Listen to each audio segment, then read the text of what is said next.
By the way, this video contains spoilers, so if you haven't watched the episode, do not watch this unless you want spoilers, so yeah. Hi!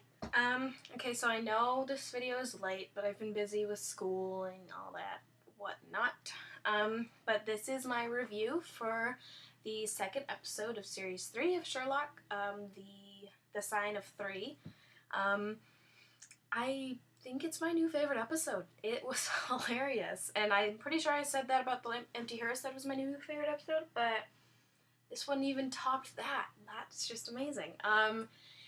In this one, it is about John's wedding, and I'm not sure how long after the first one it takes place, but it has to be at least, 6 months or so, because they did have to plan an entire wedding, which takes forever.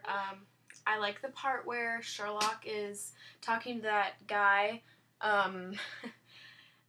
that used to be Mary's boyfriend, and he's like, I'm not a psychopath, I'm a highly functioning sociopath. With your number. That part was hilarious. I about died. The bachelor, I don't know how to say that. The stag party was hilarious. Drunk Sherlock, deducting things is the funniest thing on the planet. Him, deducting things when he's drunk is hilarious because he looked at, the chair and it was, egg, chair, city thing. Or when he looked at, the bone ram horns or whatever on the wall, it was, dead thing, death. They were just hilarious. I really liked seeing his mind palace. That was so cool. I need a mind palace. Somebody give me a mind palace. I guess I can give myself a mind palace. Never thought about it like that. But it was funny. And I liked that the woman made a cameo. That was cool. I liked her. I don't ship her with Sherlock, but I did like her. She was fierce. And come on, she came up with the whole I am Sherlocked thing, so there's that. Well, I liked that Sherlock was a little bit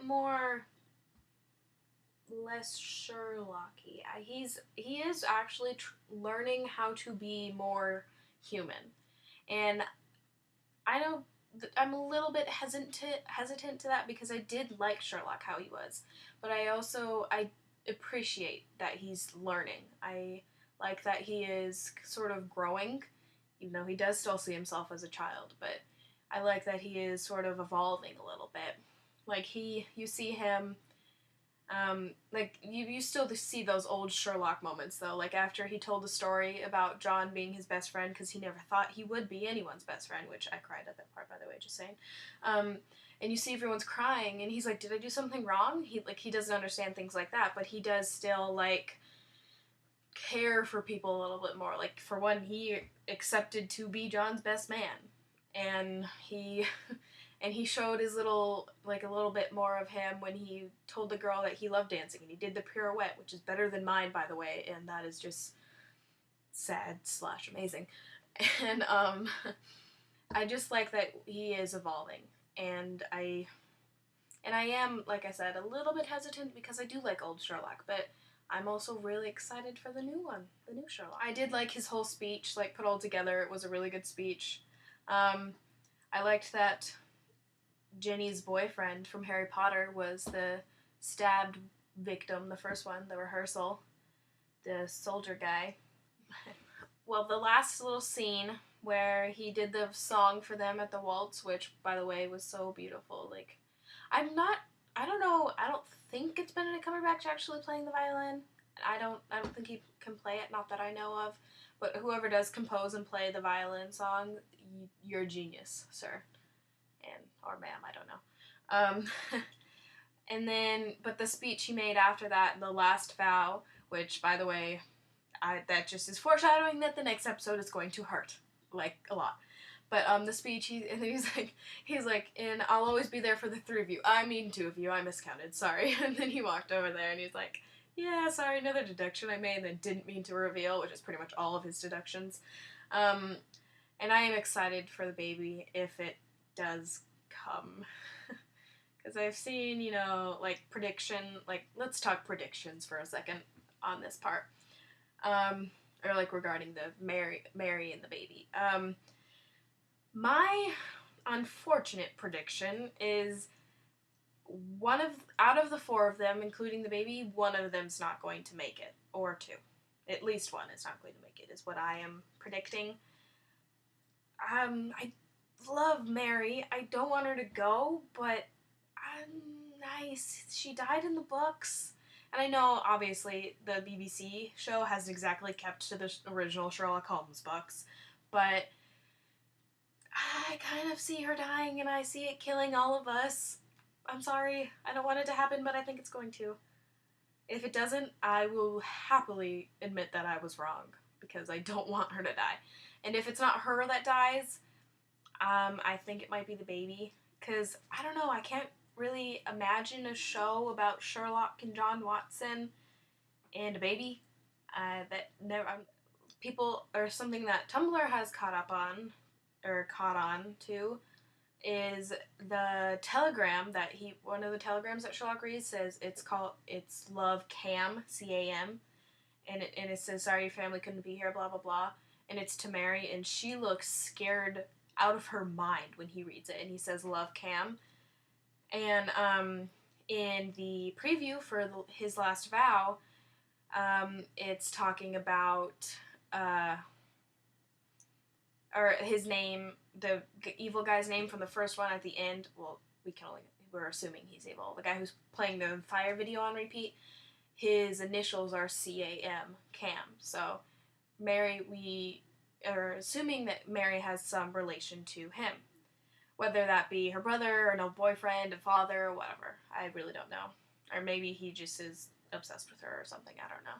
Or using her to get through, or getting through her so he can get to Sherlock, I don't know. I don't remember if I mentioned this in the last one or not, but the theory that Tom was the gun holder guy, I don't know what you call those, snipers, I don't know. But the guy who had the gun aimed on John in the Reichenbach Fall, that theory that Tom was him, and for some reason Sherlock was not able to hunt him down. Maybe he thought he did and got the wrong guy, I'm not sure. On that, honestly, the more I watch, the more I think about it, I think it's true.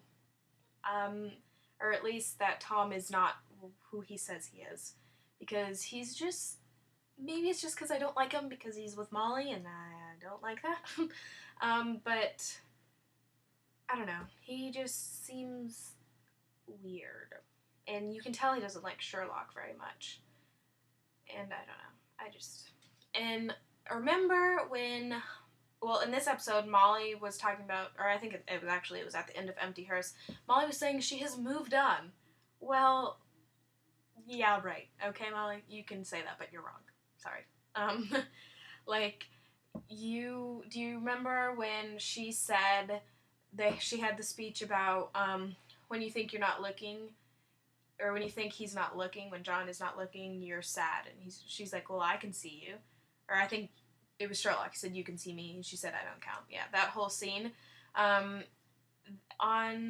Tumblr, there was a parallel between that and after Sherlock says that speech and he talks to John and Mary about how Mary is pregnant and, they're going to be great parents and everything. They walk away to do their dance, to go dance, and he sort of is left there. And he goes to dance with that girl, who's hilarious, by the way. Do you always carry handcuffs? Down, girl. That was hilarious. But he did his job so well, she found someone for the night. So he's just sort of, awkwardly standing there. The one time he does show sort of his human side, he gets turned down. So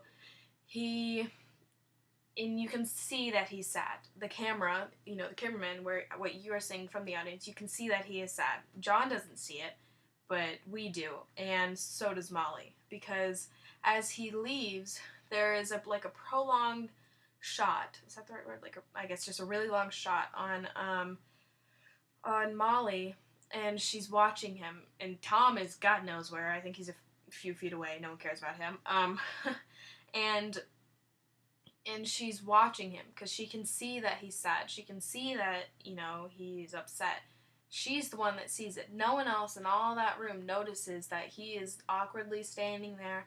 He doesn't have someone to dance with. He doesn't have someone to, share the night with. and but she sees it.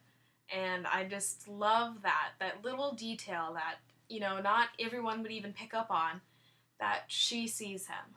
And she's always seen him.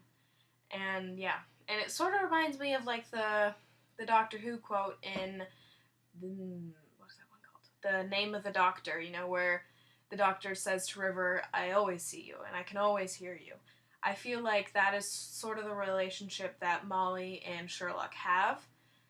I mean, each of them have completely different personalities compared to the Doctor and River, but the relationship, that sort of tension, that same thing, is sort of what they have, where Molly does see him. She is the one that sees him, just like the Doctor is the one that sees River, and River is the one that sees the Doctor, and I think Sherlock sees Molly too. So yeah, I don't want to say theory, but sort of my prediction for the next episode, it obviously will have to do with the Cam guy, and I think it'll have something to do with Tom too. And then I think we're gonna skip ahead to farther along in Mary's pregnancy, if she does get far along, because that's one of the other theories I've seen, is that she loses the baby, and I don't want to have to deal with that pain, but you know, Stephen Moffat. And but I think this one is going to be more intense than the other two have been. The other two have sort of been like, you know, just fluffers almost, I want to say. Not in a bad way, just sort of in the, we got fan fictions off Tumblr and made them into episodes way, but I'm completely fine with that. I'm really happy. The episodes were brilliant, but this one I think is going to go deeper, and really I think it's gonna be scarier. Not so much like Paranormal Activity scarier, but edgier. And the sort of fictional episode that I have made in my head is something is going to happen to Molly too. This is just along lines of like Sherlolly and what's happening with them. In my plan, there's not a Mary and a John. I don't have anything figured out for them. But my idea is that Molly is hurt somehow, particularly in my head, attacked by Tom. And she calls Sherlock and she's like, yo, ow, I need your help. And that's exactly how Molly talks, right? And I think if Molly did call him saying she needs his help, he would leap at the chance. He would be there as soon as possible, and he would help her, and he would throw Tom out the window for hurting her, because he did that to that one guy who hurt Miss Hudson. He threw him out the window multiple times. So I think that if I were to be able to write the episode, that is what I would put into there. Although if I wrote into the episode, there would be much more romance, and the cases would not be as awesome. It takes a lot of thought, so props to you, Stephen Moffat, even though you break our hearts. And, what's the other one's name? Well, Mycroft in the show. Mark Gatiss. So yeah, this was my review / predictions of the Sign of 3 of Sherlock Season 3. Guys, just savor in the Sherlockness, and I hope you guys all like these episodes, because we're going to be watching them for the next year or two over and over and over and over again. Like, I can't tell you how many times I've seen Reichenbach Fall, and I just started this show 6 months ago. Okay. Oh, I remember what I say. One other thing. I started an Instagram fan page where I post my fandom stuff. Just edits a picture I get off Tumblr or I get from other Instagram users. It is the same name as my YouTube name, just Spirit MC. No capitals, though, on Instagram. So yeah. It's actually really fun to do. I like it. I like to post pictures. And sometimes pictures are really sad, and they make me really sad. And I'm just like, oh, I have to share these with my followers, because then they'll be sad too. Yay, we can have a sad party. And like the computer went dark. Okay. So yeah, that's it. Adios.